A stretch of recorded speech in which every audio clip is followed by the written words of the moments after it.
촛불에서 JTBC를 보고 사람들이 효능감을 느꼈다고 말씀을 하셨는데 그것보다는 네거티브 효능감이에요. 촛불 현장에 수십만 수백만이 연이은 갔잖아요. 그 사람들이 현장에 있었어요. 그리고 언론 보도를 봤습니다. 얼마나 왜곡되는지를 알았죠. 학습했습니다. 그래서 언론에 대한 문제의식이 확고해졌어요. 그게 관념적인 게 아니라 자기가 현장에서 느낀 거거든요. 미디어 역사 전체를 보면서 개혁을 얘기해야 된다는 건 당연하고요. 개혁은 기본적으로 구조에 대한 인식이 없이는 아무것도 못하는 거잖아요.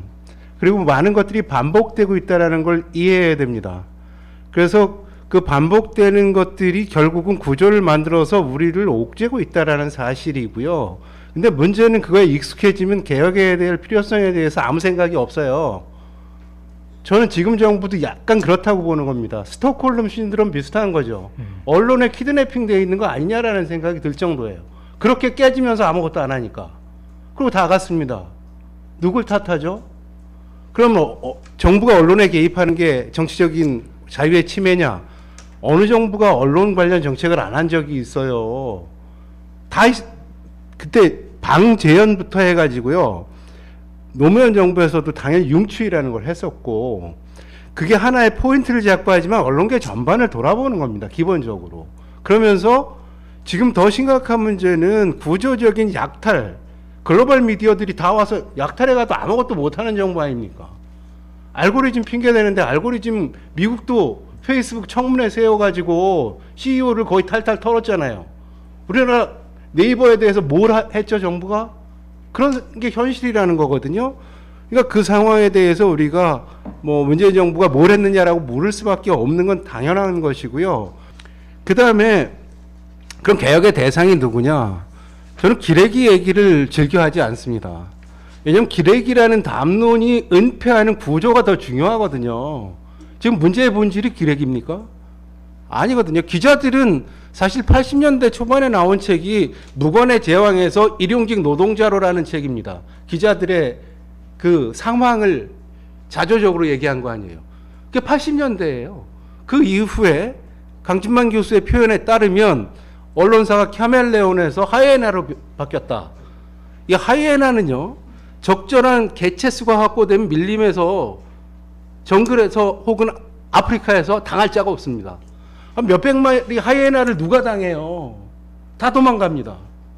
그럼 언론이 하이에나 때처럼 바뀌었는데 아까 김의겸 의원님도 얘기했죠. 언론 문제 얘기하려고 그러면 다 그거 왜 하냐. 바뀌지도 않고 위험하다. 당해보면 후회할 거다.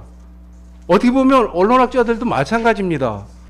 촛불에서 JTBC를 보고 사람들이 효능감을 느꼈다고 말씀을 하셨는데 태블릿 PC나 그것보다는 네거티브 효능감이에요. 제가 봤을 땐.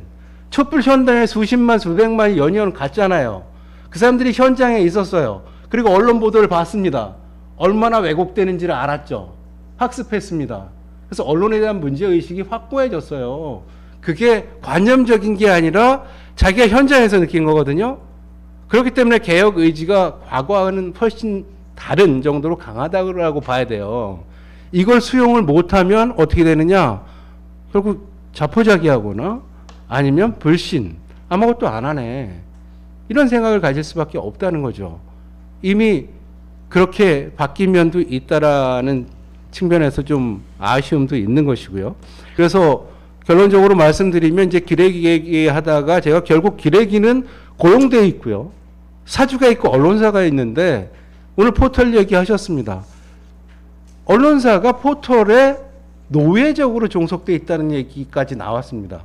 그럼 포털이 실질적인 권력의 핵심인데 그럼 네이버는 구글의 인앱 결제 앞에 꼼짝도 못하죠.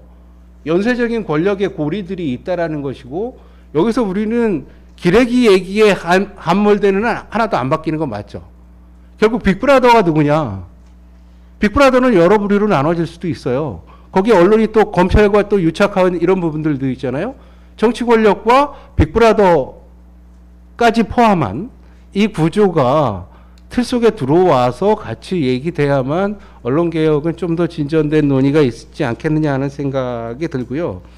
그리고 바우처 안 쓰는 분들은 환수해가지고 그걸 또 다른 방식으로 어차피 우리 재난지원금 주면서 찾아서 써야 되는데 안 쓰면 다시 환수되잖아요. 마찬가지죠. 안 쓰는 건 어쩔 수가 없는데 그럴 경우에 몇 년 하다 보면 평균 몇 명이 쓰더라. 그럼 액수를 늘려줄 수가 있는 것이고요. 그러니까 그건 크게 걱정을 안 해도 사람들이 또 의외로 자기 권리는 잘 찾는 경향이 있기 때문에 잘 풀릴 겁니다, 아마. 예, 이상.